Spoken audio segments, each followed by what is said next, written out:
নমস্কার, তোমরা দেখছো তোমাদের প্রিয় channel exam guide by Nitu. বন্ধুরা, আমরা এখন যে অঙ্কগুলো করব সেগুলো কিন্তু এসএসসি জিডি কনস্টেবলে এসে যাওয়া অঙ্ক। 2024 সালে এসএসসি জিডি কনস্টেবল পরীক্ষায় এসে যাওয়া অঙ্ক নিয়ে এই বিশেষ ক্লাস আজকে আমি করাবো। ভিডিওটা অবশ্যই প্রথম থেকে শেষ পর্যন্ত দেখবে, আশা করি তোমাদের ভালো লাগবে। আর যদি ভালো লেগে থাকে অবশ্যই লাইক করে দেবে, বন্ধুদের সঙ্গে শেয়ার করে দেবে। আর এখনো পর্যন্ত যারা চ্যানেলটি সাবস্ক্রাইব করনি তো বলবো অবশ্যই চ্যানেলটি সাবস্ক্রাইব করে দেবে। তো চলো শুরু করছি আজকের অঙ্কের ক্লাস। ট্রেনের দৈর্ঘ্য কত? ট্রেনের দৈর্ঘ্য 384 মিটার। ট্রেনের দৈর্ঘ্য 384 মিটার আর খুঁটি অতিক্রম করতে সময় নেয় 12 second.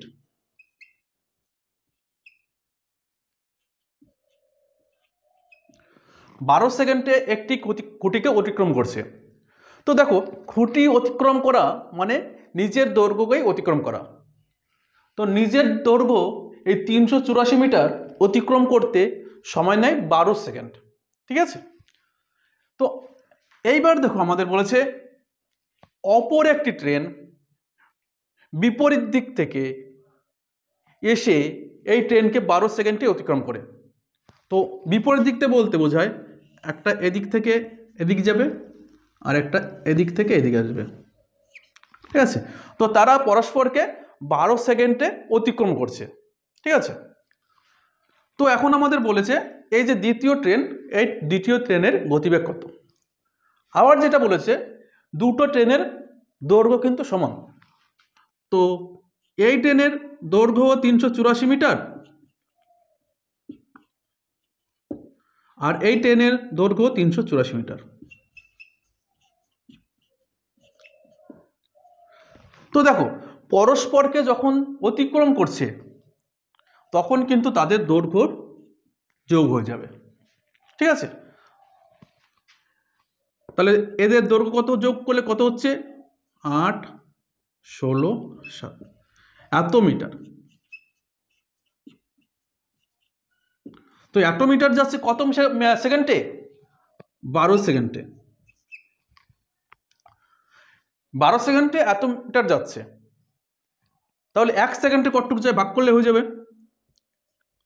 6 12 72, 4 8 40, 64 metre. 64 metre per second. ঠিক আছে, 64 মিটার পার সেকেন্ড। দেখো এই যে 64 মিটার, এই 64 মিটার কিন্তু দুটো ট্রেনেরই গতিবেগ। 64 মিটার পার সেকেন্ড এটা কিন্তু দুটো ট্রেনেরই গতিবেগ এর মধ্যে রয়েছে। তো আমাদের একটা ট্রেনের গতিবেগ যখন বার করব তখন কি করতে হবে? 2 দিয়ে ভাগ করতে হবে। তাহলে কত হচ্ছে? 32 মিটার পার সেকেন্ড। তো সঠিক উত্তর হচ্ছে 32 মিটার পার সেকেন্ড, বা প্রতি সেকেন্ডে 32 মিটার করে যাচ্ছে ট্রেনটি। ঠিক আছে, তো ট্রেনের গতিবেগ 32 মিটার। ক্লিয়ার? চলো নেক্সট। প্রথম 5টি সংখ্যার গড় কত? 32। প্রথম 5টি সংখ্যার গড় 32। তাহলে প্রথম 5টি সংখ্যার যোগফল কত হবে? তাহলে গুণ করে দিলে হয়ে যাবে। তাহলে প্রথম 5টি সংখ্যার যোগফল হতো 160। ঠিক আছে, আর বলেছে এই 5টি সংখ্যা থেকে একটি সংখ্যা বাদ দিলে তাদের গড় হয় 28। তাহলে ওই 4টি সংখ্যার যোগফল কত? 4 32। তো 4টি সংখ্যার যোগফল 112 আর 5টি সংখ্যার যোগফল 160। তো এদের থেকে যদি বিয়োগ করে দিই ও যে সংখ্যাটা বাদ গেছে সেটা পেয়ে যাব।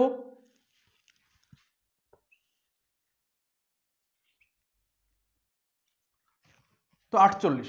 তো যে সংখ্যাটা বাদ গেছে সেটা হচ্ছে 48। তো সঠিক উত্তর হবে 48। ঠিক আছে,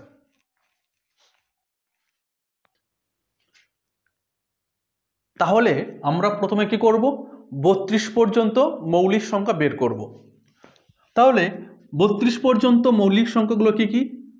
2, 3, 5, 7, 11, 13, 17, 19, 23, 29 এবং 31। ঠিক আছে, তো কতগুলো সংখ্যা দেখি? 1, 2, 3, 4, 5, 6, 7, 8, 9, 10, 11। তো প্রথম 32 পর্যন্ত রয়েছে 11টি মৌলিক সংখ্যা। তো আমরা এখন যেটা বের করব সেটা হচ্ছে গড় বের করব। তাহলে গড় বের করার সূত্র আমরা জানি যে টোটাল সংখ্যার যোগফল বাই টোটাল সংখ্যা। তাহলে টোটাল সংখ্যার যোগফল কত হয়? দেখো 160 হয়। ঠিক আছে, তাহলে মোট সংখ্যার যোগফল 160। তো গড় যখন বের করব, সংখ্যাগুলির যোগফল বাই সংখ্যা। সংখ্যা 11টি ছিল, তো ভাগ করো তাহলে 1 দিয়ে দাও।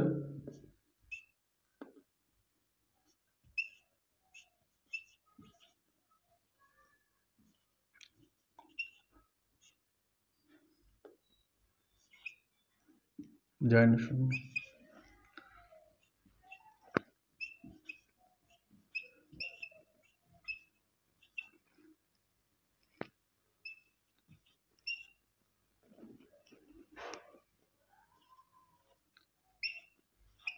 তো দেখো এইবার কিন্তু এরকম পরপর চলে আসবে।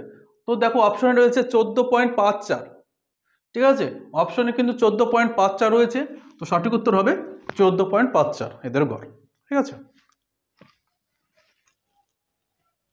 তাহলে এটাকে আমরা যদি গসাগু করি তাহলে কিন্তু উত্তর পেয়ে যাব।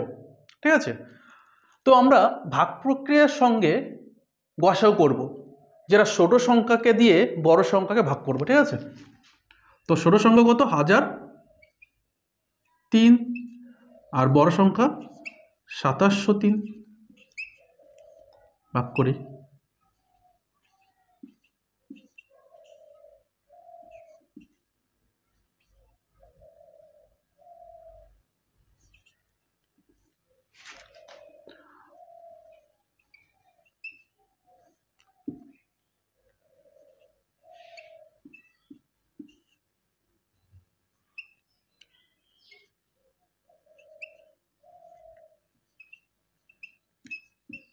দুইবার।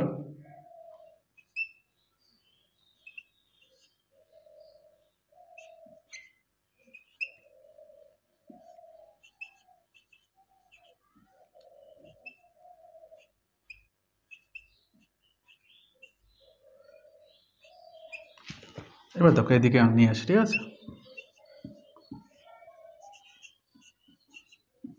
একবার,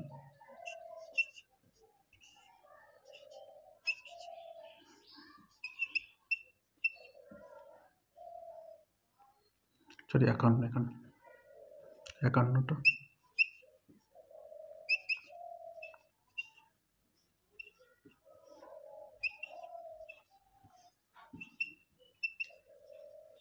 তাহলে গসাগু কত পেলাম? 17 পেলাম। তো সঠিক উত্তর হবে 17 জন। ঠিক আছে, 17 জন ছাত্রকে সমান সংখ্যক আপেল না চকলেট এবং আম দেওয়া যাবে। ঠিক আছে, 17 জন ছাত্রকে সমান সংখ্যক আম এবং চকলেট দেওয়া যাবে।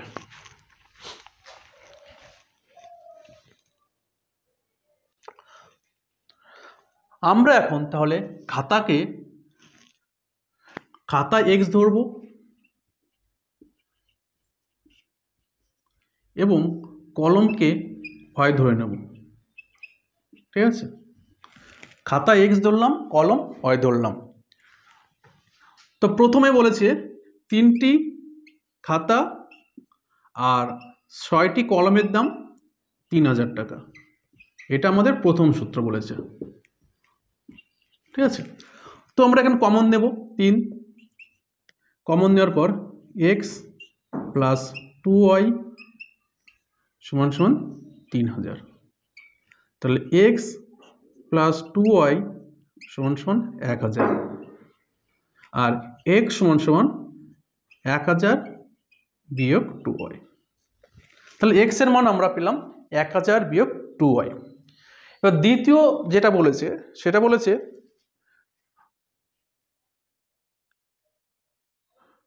একটি খাতা, তাহলে একটি খাতা আর 12টি পেন, দাম 3000 টাকা। এটা দ্বিতীয় সূত্র, ঠিক আছে। তো দেখো আমরা x এর মান আমরা জানি, x এর মান কত? x এর মান হচ্ছে 1000 বিয়োগ 2y।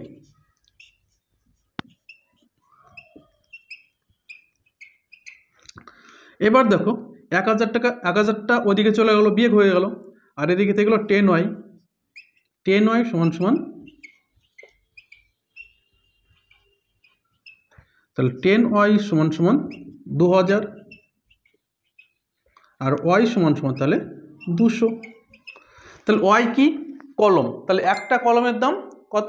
2000 টাকা, সরি 200 টাকা। একটি কলমের দাম 200 টাকা। তো আমাদের বলেছে 15টি কলমের দাম। তো একটি কলমের দাম যে 200 টাকা হয়, তাহলে 15টি কলমের দাম কত? 15 গুণ 200,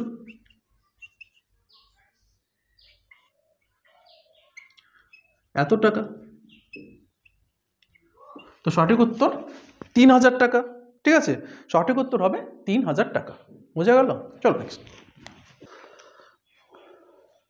গোলকের আয়তনের সূত্র কি? গোলকের আয়তন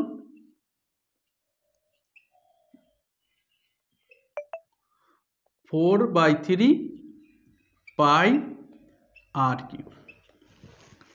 এটা হচ্ছে গোলকের আয়তনের সূত্র। তো আমরা যেহেতু এইটুকের কাজ করব না, ঠিক আছে, কারণ এইটুক তো কমন থাকবে, সেই জন্য কিন্তু এইটুকের কাজ করব না, শুধু আর এর কাজটাই করব। আর হচ্ছে কি? ব্যাসার্ধ, ঠিক আছে। আর হচ্ছে ব্যাসার্ধ। তো আমরা মনে করি ব্যাসার্ধ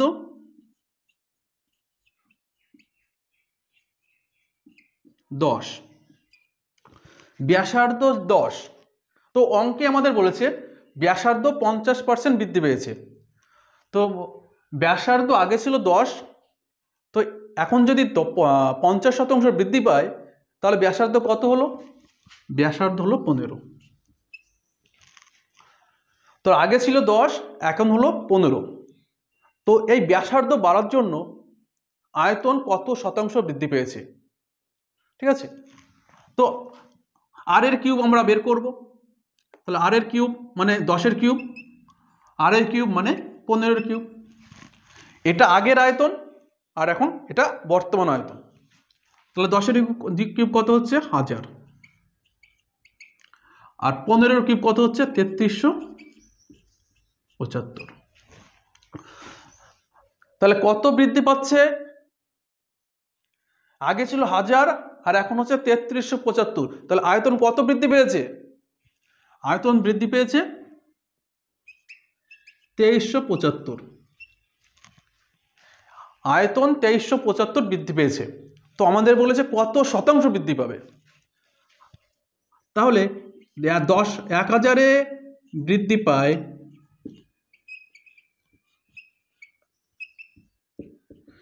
2375, একে বৃদ্ধি পাবে কত?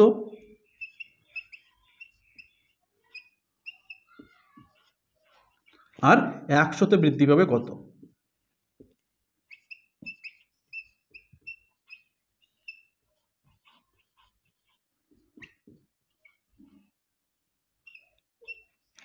তাহলে কত হচ্ছে দেখো,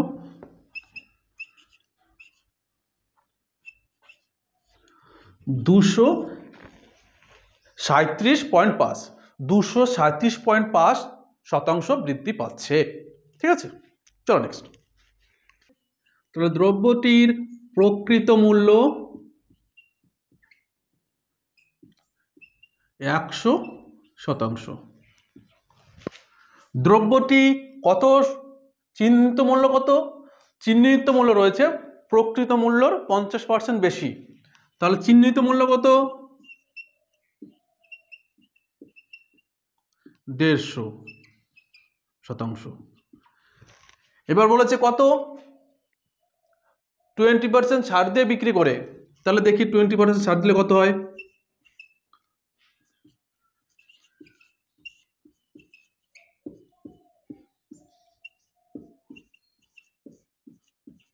একশো 20%। প্রকৃত মূল্য কত ছিল, 100%। বেচছে কত শতাংশে, 120%। কি হচ্ছে, লাভ হচ্ছে কত শতাংশ, 20%। তো সঠিক উত্তর হবে 20% লাভ হচ্ছে। মোট টাকা আমাদের কত, তাহলে মোট টাকা রয়েছে 8,400 টাকা। এটা ভাগ হবে কাদের মধ্যে, পি, কিউ এবং আর এর মধ্যে ভাগ হবে। কি অনুপাতে, দেখ কি বল, 2/3:1/3 অনুপাতে ভাগ হবে। ঠিক আছে, তো আমরা এখন লসাগু করব। লসাগু কত হয় দেখো, 3 হয়, তাহলে 3 দিয়ে গুণ করে দেবো।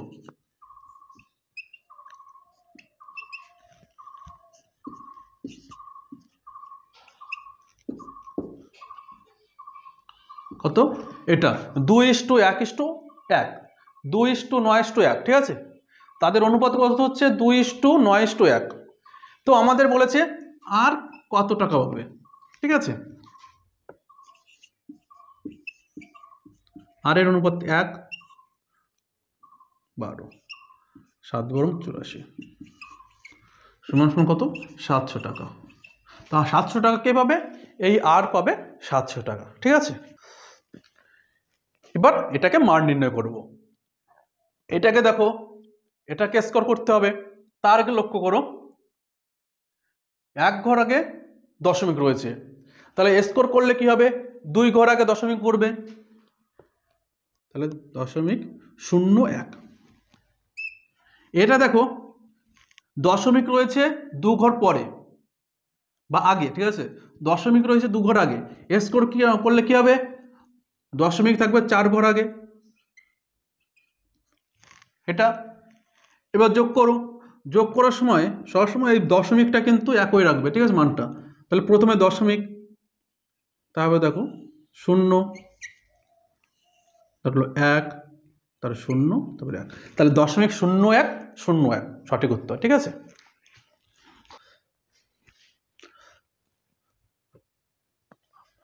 তাহলে আমরা কি করব, আসল কত ধরবো, আসল 500 টাকা ধরবো, আর সুদ কত ধরবো,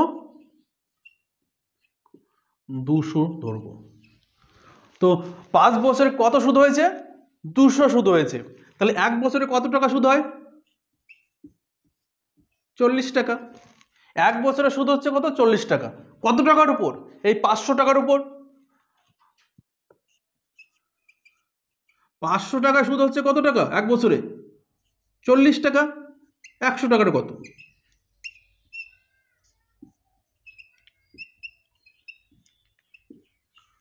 তো সঠিক উত্তর হবে 8%। বার্ষিক সুদ কত পার্সেন্ট, 8%। বোঝা গেল, চল নেক্সট।